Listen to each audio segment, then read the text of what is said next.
कि चोर आता है चोरी करने और नाश करने, और मैं आया हूं आपको जीवन देने के लिए, और सिर्फ जीवन ही नहीं बल्कि बहुतायत का जीवन। The thief comes only to steal and kill and destroy. I think that they may have life and have it abundantly. Abundant life देने के लिए यीशु मसीह आए।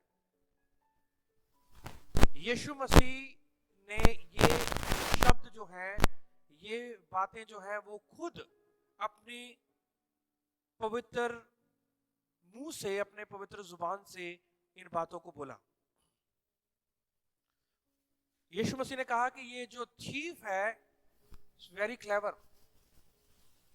चोर जो है वो बता के नहीं आएगा कि कब आएगा। कभी चोर कभी बता के आया है कि जब वो चोरी करने आता है? कभी वो बता के नहीं आता।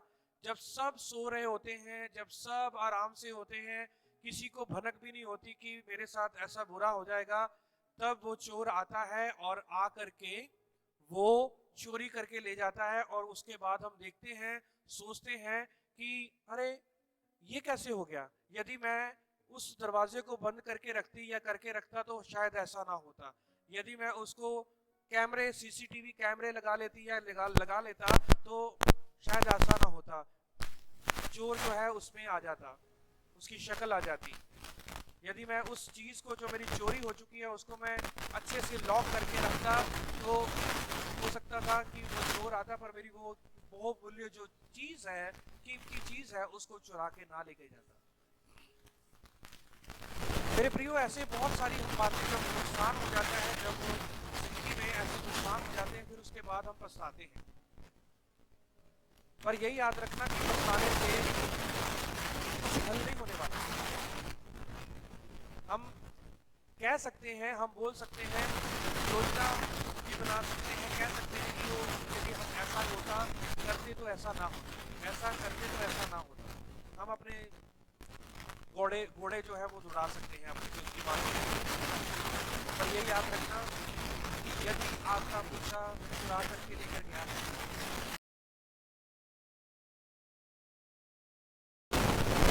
पर वहां पर ये कहा कि मैं आया हूं आपको अनंत जीवन देने के लिए और बहुतायत का अनंत जीवन देने के लिए, अबंडेंट लाइफ देने के लिए।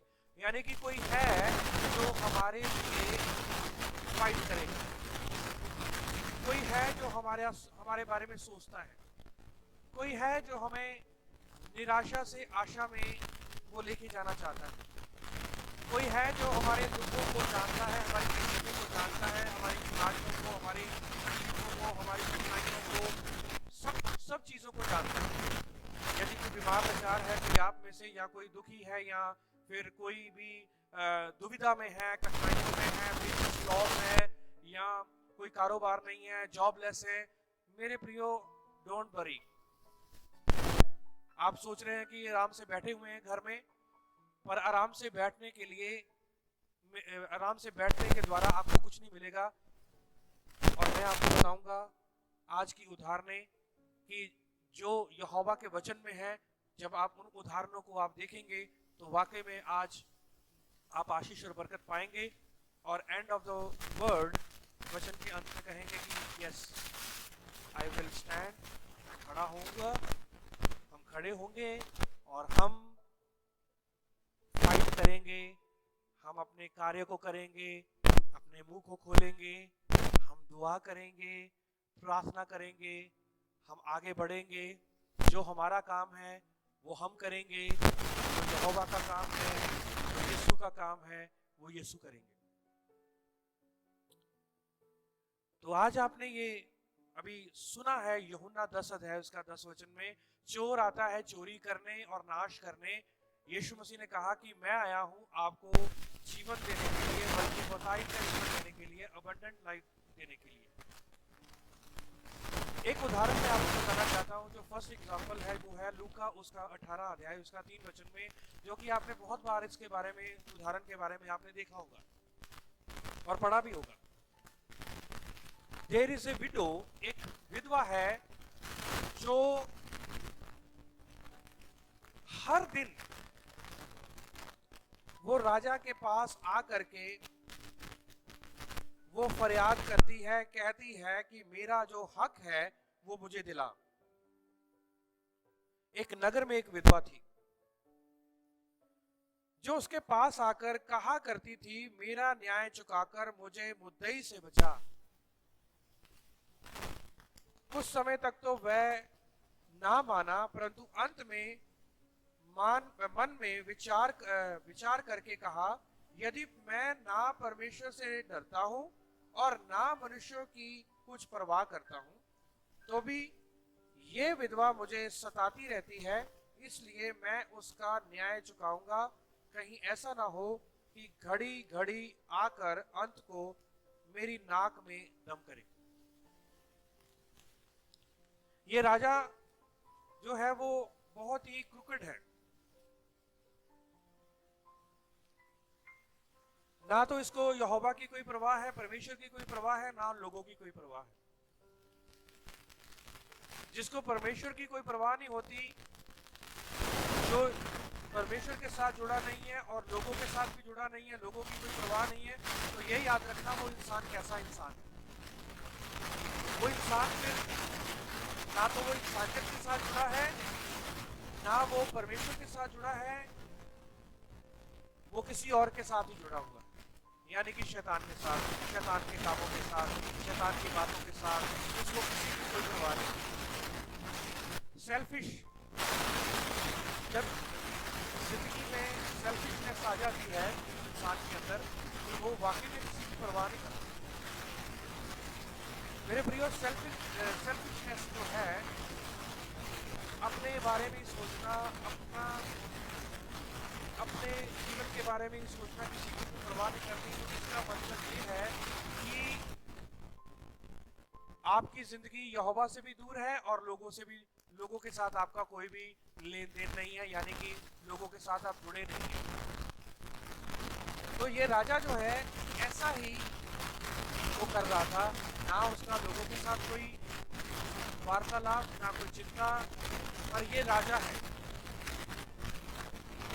और ये इसके पास पोजीशन है। तो आज भी बहुत सारे लोग जो है वो पोजीशन का गलत फायदा उठाते हैं। पोजीशन उनके पास होती है, पर वो पोजीशन का, अपनी गद्दी का, अपनी चेयर का वो गलत फायदा उठाते हैं और उनको किसी की कोई परवाह नहीं है, कोई डर नहीं है यहोवा का, परमेश्वर का कोई डर नहीं है। पर मैं एक बात बताना चाहता हूं मेरे प्रियो, यहोवा का डर जो है वो ज्ञान की शुरुआत है। यदि हम आज यहोवा का डर मानेंगे तो वाकई में हम आगे बढ़ सकते हैं, और जिसको यहोवा का डर नहीं है वो अब कभी आगे नहीं बढ़ेगा। यदि एक व्यक्ति ने गलती कर ली है, यदि वो गलती करके वो वापस आता है और पश्चाताप करता है और फिर आगे बढ़ता है, तो इसका मतलब ये है कि कहीं ना कहीं उसके जीवन में यहोवा का डर है और वो आगे बढ़ रहा है, और उसने पश्चाताप किया और यहोवा उसको बढ़ा रहा है। पर कई ऐसे लोग होते हैं जो किसी की परवाह नहीं करते और ना वो यहोवा की वर्शिप करते हैं, यहोवा की प्रस्तिश करते हैं, और ना वो लोगों की कोई केयर करते हैं, चिंता करते हैं। ऐसे लोग वो नाश के लिए ही पैदा हुए हैं। तो ये राजा जो था वो ऐसा ही था। उसने कहा कि यदि मैं इसकी बात को नहीं माना तो ये बार बार मेरे पास आएगी और मेरी नाक में क्या करेगी, दम करेगी ये। तो मैं ऐसा करता हूं कि इसका जो भी है मैं मुद्दई से इसका दिला देता हूं, जो भी इसका केस है उसको मैं हल करवा देता हूं, कर देता हूं। कहीं ऐसा ना हो कि बार बार आकर के मेरा दिमाग खाए। फिर उसके बाद यीशु मसीह ने 6 वचन में कहा, यीशु मसीह ने कहा, सुनो ये अधर्मी न्यायी क्या कहता है, इसलिए क्या परमेश्वर अपने चुने हुओं का न्याय ना चुकाएगा, जो रात दिन उसकी दुहाई देते रहते हैं, क्या वह उनके विषय में देर करेगा। यीशु मसीह ने क्वेश्चन किया लोगों से कि ये तो क्रिकेट किंग था, ये तो निर्दयी राजा था, पर इसने चिंता या परेशानी सोचा कि मुझे ये चिंता या परेशानी बार बार आएगी मेरे पास, क्योंकि उस विधवा को वो चिंता और परेशानी समझ रहा था कि मुझे आकर फिर से ये मुझे आकर मेरे नाक में दम करेगी, चलो इसका मैं लुटा देता हूं, जो भी इसका केस है वो सुनवाई कर देता हूं। पर यीशु मसीह ने कहा कि यदि आप अपने यहोवा के सामने गिड़गिड़ाएंगे या यहोवा के पास बार बार जाएंगे, क्या आपको वो आपकी सुनवाई नहीं करेगा? वो करेगा जरूर, क्योंकि यहोवा हमारा जो है वो निर्दयी नहीं है, बल्कि वो हमारी सुधि लेता है। उसका विजन यही है, उसका दर्शन यही है कि हर एक आत्मा जो है वो बचाई जाए, हर एक आत्मा बचाई जाए, हर एक प्राण जो है वो यीशु मसीह का अंगीकार करे और वो बचाए जाएं, क्योंकि उसके दर्शन में मैं और आप हैं, जितने भी आप वचन को सुन रहे हैं। चोर आता है चोरी करने के लिए, पर यीशु मसीह आए वो जीवन देने के लिए। यहां पर उस गलत राजा के बारे में भी लिखा है जिसने विधवा को ये कहा कि यदि मैं इसका केस हल नहीं करूंगा तो ये बार बार आकर नाक में दम करेगी। पर एक राजा हम 6 वचन में देखते हैं, वो राजा जो है वो ये कहता है कि यदि आप उसके पास जाएंगे, वो जो आपके बारे में सुधि लेता है, वो आपके बारे में सोचता है, और वो राजा जो है वो लोग उसके लिए पहले स्थान पर हैं, कलीसिया उसके लिए पहले स्थान पर है, यानी कलीसिया लोग बार बार उसके पास जाकर प्रार्थना करेंगे और उसके पास जाकर मांगेंगे और प्रार्थना करेंगे। वो राजा क्यों नहीं उनकी सुनेगा? क्योंकि वो राजा जो है वो उनकी सुधि लेने वाला है, सोचने वाला है, वो कार्य करने वाला है। तो जब हमने 10 अध्याय उसका 10 वचन पढ़ा यूहन्ना, वहां पर भी 2 बातें आई हैं, चोर की बात आई है और यीशु की बात आई है। और यहाँ पर भी राजा की बात आई है, गलत राजा की बात आई है, और एक अच्छे राजा की बात आई है। जहां पर आपकी जिंदगी में निराशा है, वहां पर यीशु मसीह है, आशा आपकी जिंदगी में आ सकती है यदि आप उसके पास आते हैं। तो जहां पर चोर आ रहा है आपको, आपका चुराने के लिए और चुरा के ले जा चुका है, आपकी शांति को, आपके आराम को, आपकी पीस को आपके जीवन से लेके जा रहा है और ले जा चुका है, तो ये याद रखना कि अनदर साइड एक राजा आपकी जिंदगी में खड़ा है जो आपके लिए वो हर मुमकिन काम आपके लिए करेगा और वो करके आपको सुनाएगा नहीं। लूका उसका 18 अध्याय में गलत राजे के बारे में भी आया है और अच्छे राजे के बारे में भी आया है, यानी कि यीशु मसीह के बारे में, अच्छा राजा, अच्छा जो परमेश्वर। और यूहन्ना 10 अध्याय में उसके 10 वचन में वो चोर के बारे में आया है और यीशु के बारे में आया है।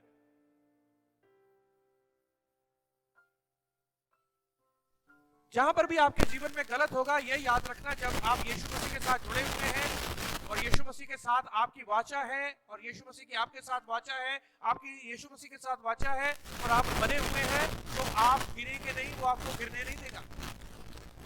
यदि आप धूल में भी पड़े होंगे, वो आपको उठा देगा, वो आपको आदर देगा, आपको आशीष देगा, वो आपको बरकत देगा। हमारा जो युद्ध है वो लहू और मांस से नहीं है, बल्कि प्रिंसिपैलिटीज के साथ है। मैं एक वचन आपको और देना चाहता हूं, मैं चाहता हूं कि वो वचन इफिसियों उसका 6 अध्याय उसका 12 वचन में लिखा हुआ है, For we do not wrestle against flesh and blood, but against the rulers, against the authorities, against the cosmic powers over the present darkness, against the spiritual forces of evil in the heavenly places। जो heavenly places में जो शक्तियां काम कर रही हैं, उनके साथ हमारा युद्ध है। हमारा युद्ध जो है वो मांस और लहू के साथ नहीं है, हमारा युद्ध जो है वो अधिकारों के साथ है, शैतान के अधिकारों के साथ है और प्रिंसिपैलिटीज के साथ है, जो आसमान में हवाओं में वो घूमती हैं और वो दुष्ट आत्माएं हैं जो आपकी शांति को भंग किए हैं और जो आपकी शांति को चुरा के लेकर गए हैं, आपके सारे आराम को चुरा लिया है, आपकी सेवा को चुरा लिया है, आपकी जिंदगी में बहुत सारे लोगों को चुरा के लेकर गया है, आपके बिजनेस को चुरा के लेकर गया है, आपकी जॉब को चुरा के लेकर गया है।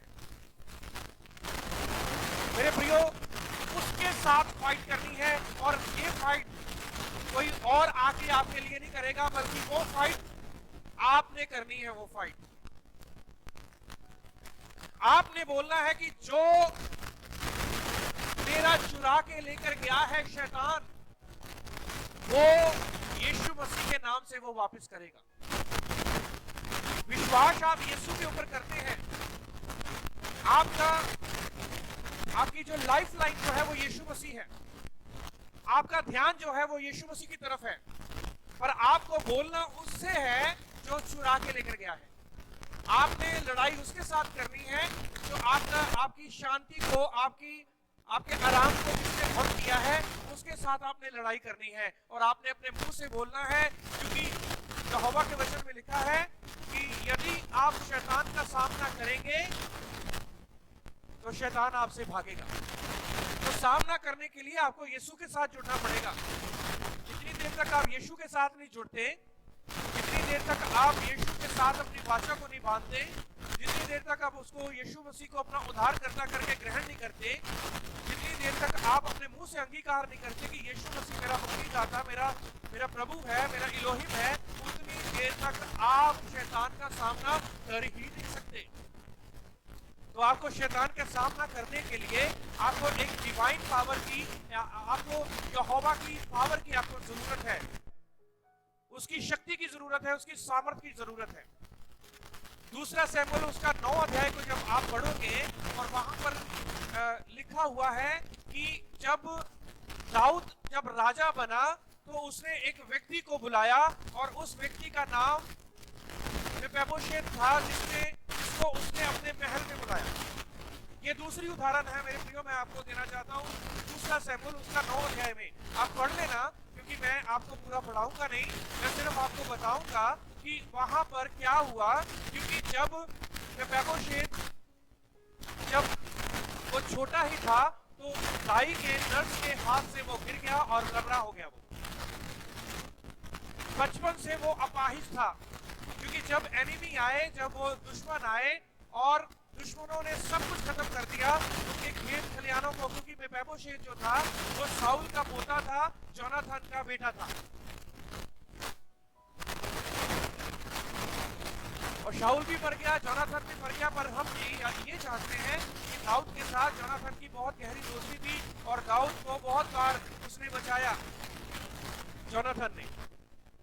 पर जब एक बार जब दाऊद अपनी पावर में आया, जब दाऊद जो है वो राजा बना, then he thought about Saul's family, Jonathan's family। उसने कहा कि कोई जोनाथन की फैमिली से, साउल की फैमिली से तो बचा है। तो उसको किसी ने बताया, हाँ एक व्यक्ति है जो जोनाथन का बेटा है, उसका नाम मेफीबोशेत है, वो लो-दाबेर में रहता है। लो-दाबेर का मतलब है जहां पर वचन नहीं है। लो का मतलब है नहीं और दाबेर का मतलब है वचन। जहां पर वचन नहीं था वहां पर वो रह रहा था। ये मैं आपको हिब्रू वर्ड में बता रहा हूँ। लो-दाबेर का मतलब है जहां पर वचन नहीं है। तो वो वहां पर पड़ा हुआ था जहां पर निराशा थी, जहां पर बीमारी थी, जहां पर कोई आशा नहीं थी, जहां पर कठिनाइयां थी, समस्याएं थी, परेशानियां थी, भूखमरी थी, वहां पर लो-दाबेर में पड़ा हुआ है वो। मैंने आपको बताया लो-दाबेर का मतलब है जहां पर वचन नहीं है, दाबेर का मतलब है वचन। और जब दाऊद की नजर जो है वो मेफीबोशेत के ऊपर पड़ी और उसने कहा कि उसको बुलाया जाए, तो मेफीबोशेत को लाया गया। जब वो बड़ा हुआ, वो बड़ा था, वो नौजवान था, वो डर रहा था कि राजा ने मुझे बुलाया है, पता नहीं क्या बात है। जब राजा के पास जब मेफीबोशेत आया तो दाऊद राजा ने कहा कि जितना एनिमी ने, जितना भी दुश्मन ने तुम्हारा चुराया था, जितने भी खेत खलिहान, जितनी भी प्रॉपर्टीज तुम्हारे दादा की थी, तुम्हारे बाप की थी, वो सारी मैं तुम्हें देता हूं। कोई तुम्हारे लिए काम करेगा और उसकी जो वेजेस है, उसकी जो मजदूरी है वो तुम्हें मिलेगी, but you have to stay in my palace. तुम्हें मेरे पैलेस में रहना पड़ेगा, तुम्हें मेरे महल में रहना पड़ेगा, और तुम यहाँ पर रहोगे और मेरे बेटे बनकर, मेरे पुत्र की नाई बनकर और मेरे साथ टेबल पर आओगे। याद करें, भजन संहिता 23 में लिखा है कि वो वैरियों के आगे, दुश्मनों के आगे, विरोधियों के सामने, तुम्हारे आगे वो मेज बिछाएगा, तुम्हारे सामने वो मेज बिछाएगा, तुम्हारे आगे वो मेज बिछाएगा, और यहोवा, पर विरोधी देखकर वो चलेंगे। भजन संहिता 23 में लिखा है। जो भी चुरा के लेकर गया है शैतान आपका, आपको एक दिन जरूर मिलेगा। तब मिलेगा जब आप उसकी आवाज सुनकर आप आएंगे। मेफीबोशेत कह सकता था कि नहीं, मैंने नहीं आना पैलेस में, दाऊद के साथ मेरा कोई रिश्ता नहीं है, दाऊद जो है वो राजा है, मैं उसके सामने नहीं आ सकता और ना मैं आना चाहता हूं, वो ना कर सकता था। पर उसने उस इनविटेशन को एक्सेप्ट किया, उसने उस निमंत्रण को स्वीकार किया कि मुझे राजा ने बुलाया है और मैं वहां पर जाऊंगा। और जैसे ही वहां पर वो गया और उसकी काया पलट गई, यानी कि उसकी जिंदगी बदल गई।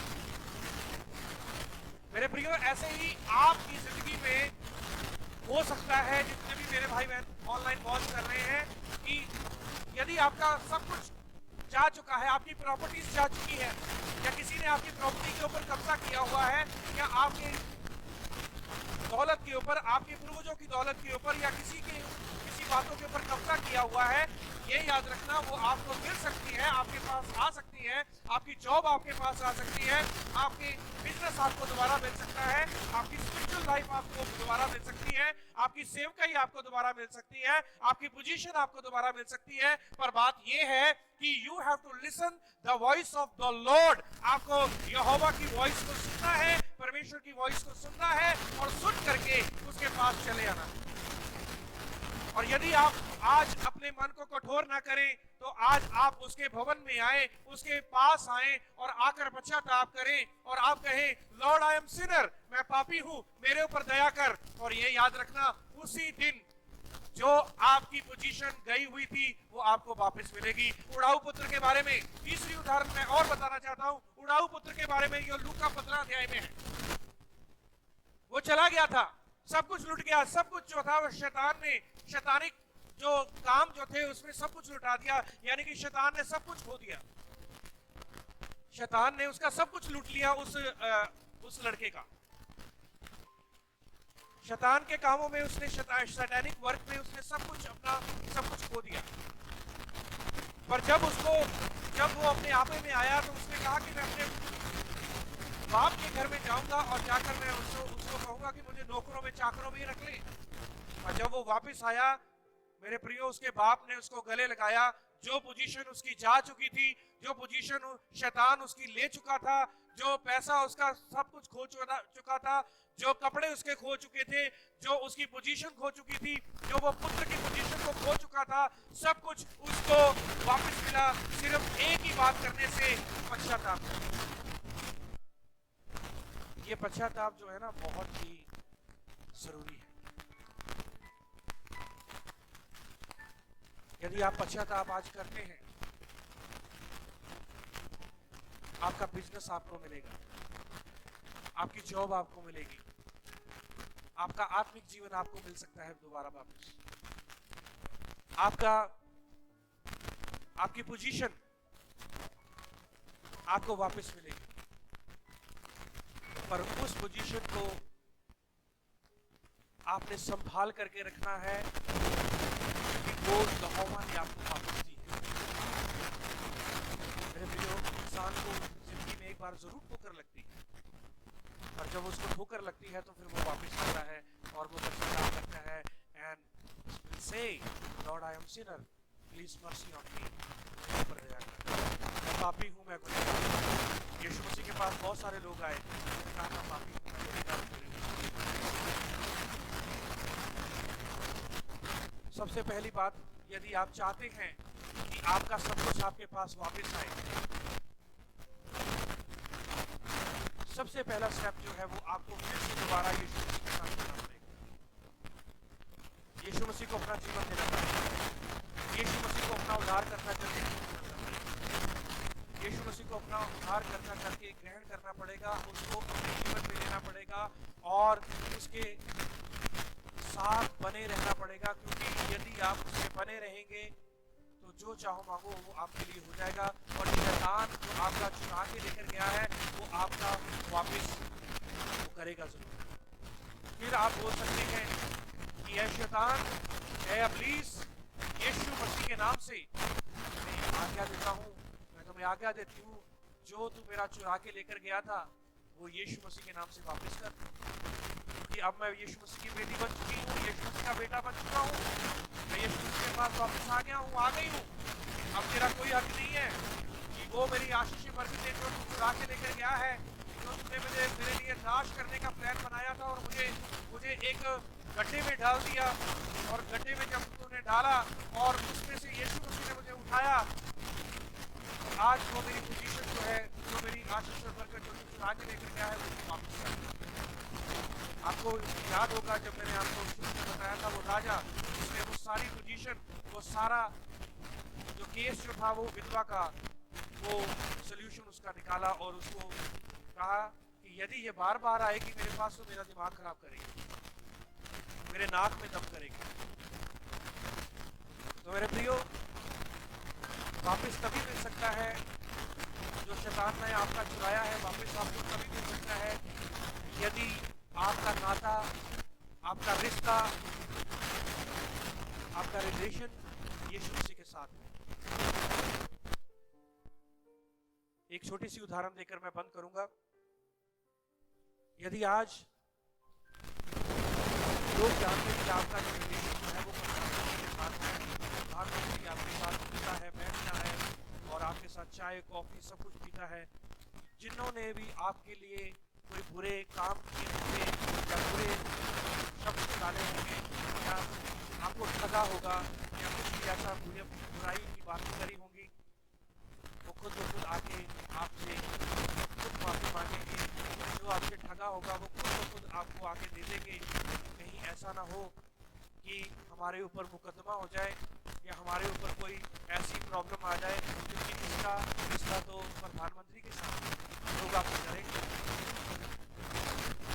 ऐसे ही शैतान है, जब आप अकेले होते हैं तो वो नहीं डरता आपसे, जब आप अकेले होते हैं तब वो आपसे नहीं डरता,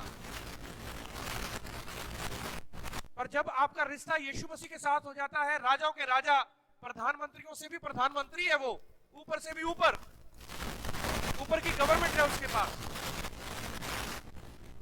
यदि आपका रिश्ता उसके साथ हो जाता है, अपने राजा के साथ हो जाता है, अपने मुक्तिदाता के साथ हो जाता है, शैतान कांपना शुरू कर देता है। अब तो इसको रास्ता मिल गया, इसको तो नई जिंदगी मिल गई, इसको अबंडेंट लाइफ मिल गई, इसको हमेशा की जिंदगी मिल गई, अब तो मुझे वापस करना ही पड़ेगा, क्योंकि ये बोलेगा और ये उसका नाम लेगा, ये राजा का नाम लेगा मेरे सामने, और मुझे फिर खुद ब खुद क्या करना पड़ेगा, वापस देना पड़ेगा। हो सकता है इस संसार में कोई हमसे डरे ना, वो मायने नहीं रखता, पर शैतान आपसे डरेगा जब आपका रिश्ता यीशु के साथ हो जाएगा, जब आप मार्ग को जान गए, सत्य को जान गए, जब आपने यीशु मसीह को अपना उद्धार करना करके ग्रहण कर लिया, फिर शैतान आपसे डरना शुरू कर देगा, क्योंकि उसको पता है कि यदि मैंने जो भी मैं इसका चुराया है या कुछ भी लिया है, तो वापस करना पड़ेगा, क्योंकि इसका रिश्ता तो उस राजा के साथ है जिसने इस पूरी दुनिया को बनाया है। तो ये आपके ऊपर है आज कि मेरे प्रियो, जितने भी लोग जिन्होंने आज का वचन सुना है, यदि कुछ खोया है तो आप पाएंगे, खटखटाओ तो आपके लिए खोला जाएगा, यदि खोया हुआ है तो आप पाएंगे, पर मिलेगा तभी यदि आप ढूंढेंगे यीशु मसीह के नाम से। तो ये आपने क्लेम करना है अपनी जिंदगी में तो मैं चाहता हूं कि यीशु मसीह आप सबको इस वचन के द्वारा आशीष और बरकत दे। Whatever Satan has stolen from you, you will get back. और आपको कैसे मिलेगा, ये मैंने आपको आज कुछ चाबियां बताई हैं, कुछ उदाहरणें दी हैं